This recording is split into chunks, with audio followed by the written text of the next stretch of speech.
Hi everyone, we are Group 2. Today we are going to talk about the settlement of the international business disputes to understand how companies and government resolve conflicts that arise across borders. Let's begin with a quick overview. First example and deeper explanation will come from my teammates for your reference. Just a quick briefing only. Thank you. An international business dispute is a disagreement between parties from different countries, usually involving trade, investment, or commercial contracts. So, why does it matter?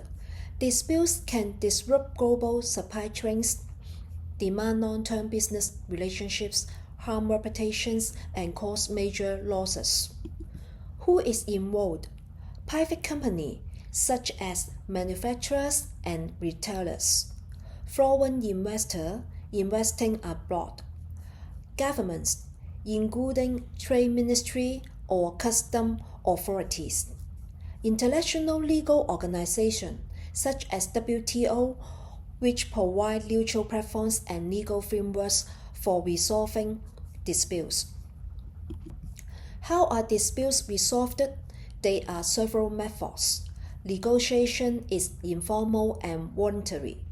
Both sides talk directly to reach a compromise. Mediation involves neutral third parties who help guide the discussion, but the outcome isn't legally binding. Arbitration is more formal.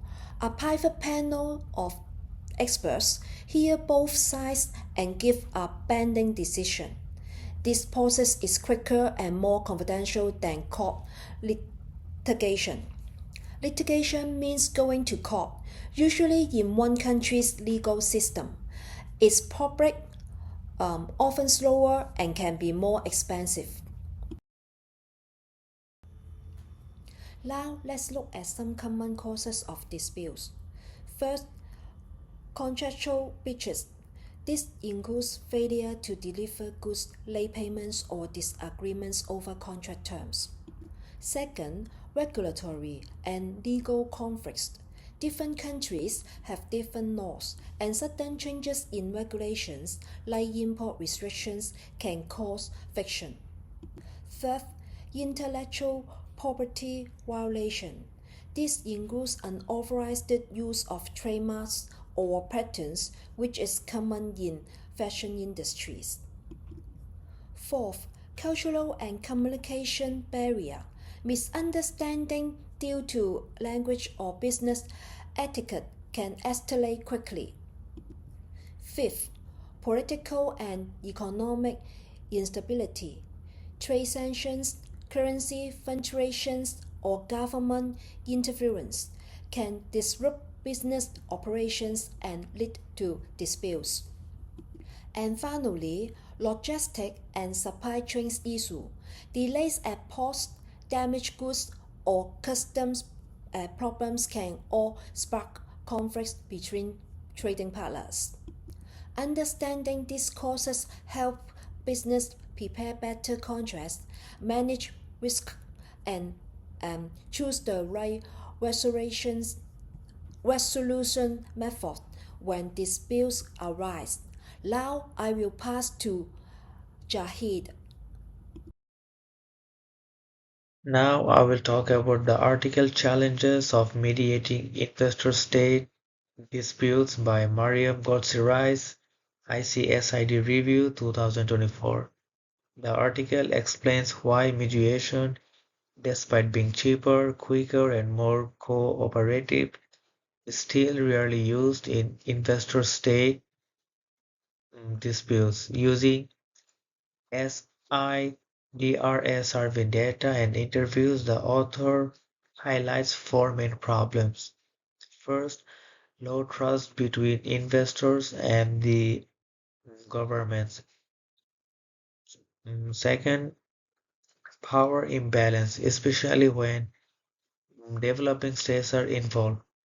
Third, doubts about enforceability of mediated agreements across the country. And the last one, unclear methods, since there is no consistent global mediation framework for ISDS.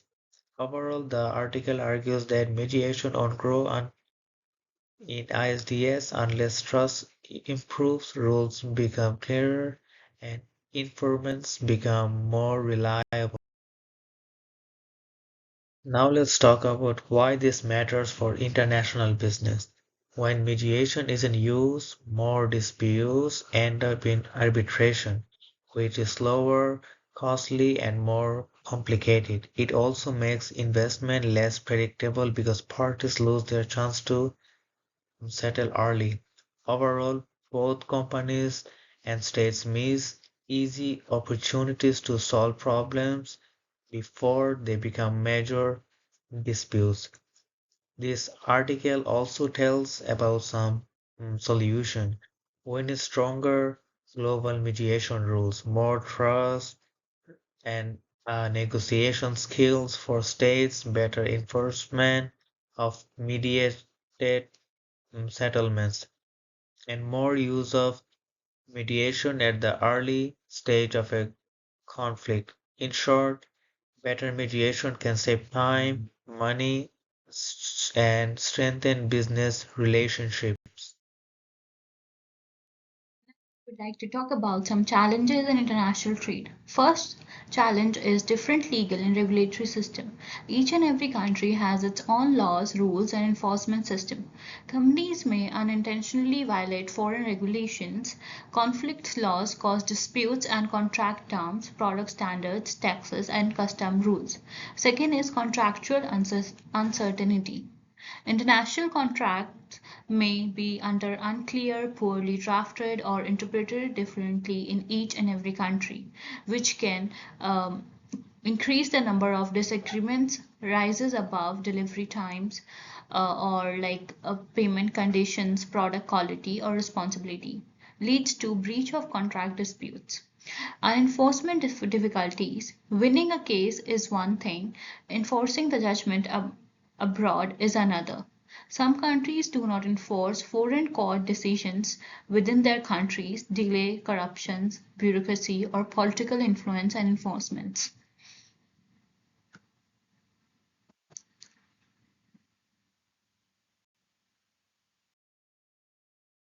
Next is political economic instability. Trade sanctions, tariff wars, or sudden policy changes can disrupt the trade practices. Government actions may violate investment agreements. Businesses face risk of unfair treatment or exploration seizure of assets. Next is culture and communication barriers. Language differences and cultural misunderstandings create confusion within the trade. Different negotiation styles can escalate conflicts. Mistakes in communication often turn into legal disputes. Next is compliance and standard differences. Countries have different products, safety standards, environmental rules, and technical requirements. Goods that meet one country's standards may violate another country's standards, which can really be a very challenging task for each and every business to like maintain or to keep their product under product safety standards. Dispute arises when products are rejected or delayed at the border also, as it can really affect the delivery timelines. Cost and time barriers. Cross-border dispute resolution is expensive and legal term conditions involved into that. International attributes or litigation can take years to resolve, which can really be a very large cost for the companies and a large time period also.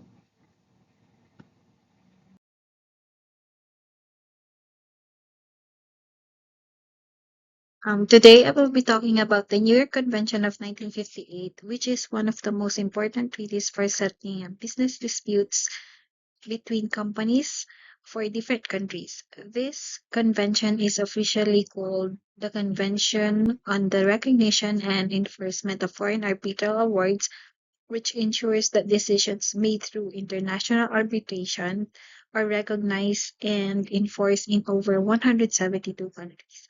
This means that if two companies have dispute and agree to settle it through arbitration, the award they receive can be enforced almost anywhere in the world. The convention also requires that courts respect written arbitration agreements. This means that if two companies agree to arbitrate a dispute, the courts should support the decision rather than interfering. Overall, the treaty gives businesses confidence and legal certainty because they know that arbitration decisions will be enforced globally. It also creates uniform legal standard, which makes international trade more predictable and fair for all parties involved.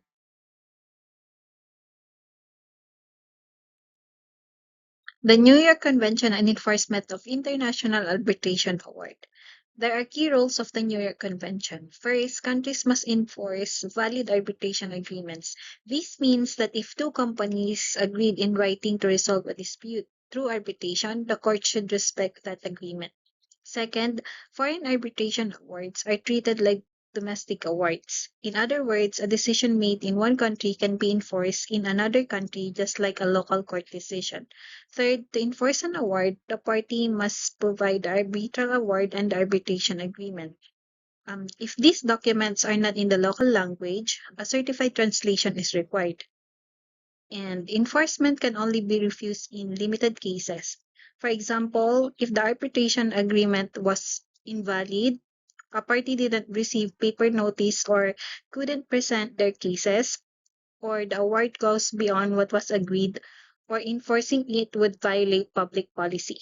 In short, the New York Convention makes international arbitration reliable, predictable, and enforceable worldwide, which is why it's considered the backbone of international business resolution.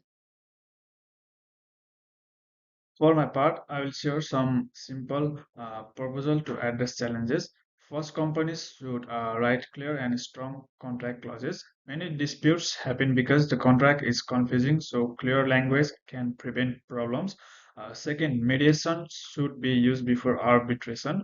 Mediation is faster, cheaper, and helps both sides solve the issue calmly before it becomes bigger. Third countries should follow similar arbitration rules. Using international rules make the process more fair and predictable. Another idea is to use technology such as online hearing and digital documents to save time and reduce delays. We also need stronger enforcement of arbitration awards so that decisions uh, are followed properly. Small businesses should get support like simple contract templates and legal guidance. Finally, better communication and translation can reduce misunderstanding between people for different cultures. Uh, this proposal can make the dispute process faster, easier, and more fair for everyone involved. In conclusion, the ability to settle international business disputes is cardinal for stability, trust and fairness in the international commerce. Efficient mechanisms such as negotiation, mediation, arbitration and litigation are available to business to provide structured course of action for resolving disputes. International treaties such as New York Convention ensures of arbitration award can be enforced between the judiciaries. Strengthening mediation, standardizing arbitration rules, and using technology to facilitate better access will help reduce the cost, increase predictability, and generate confidence between investor and states. Ultimately, having clear contracts, enforceable agreements, and reforms and to and functioning of the cultural and light competence difference will ensure business interest and protected and will enforce the resiliency of international trade.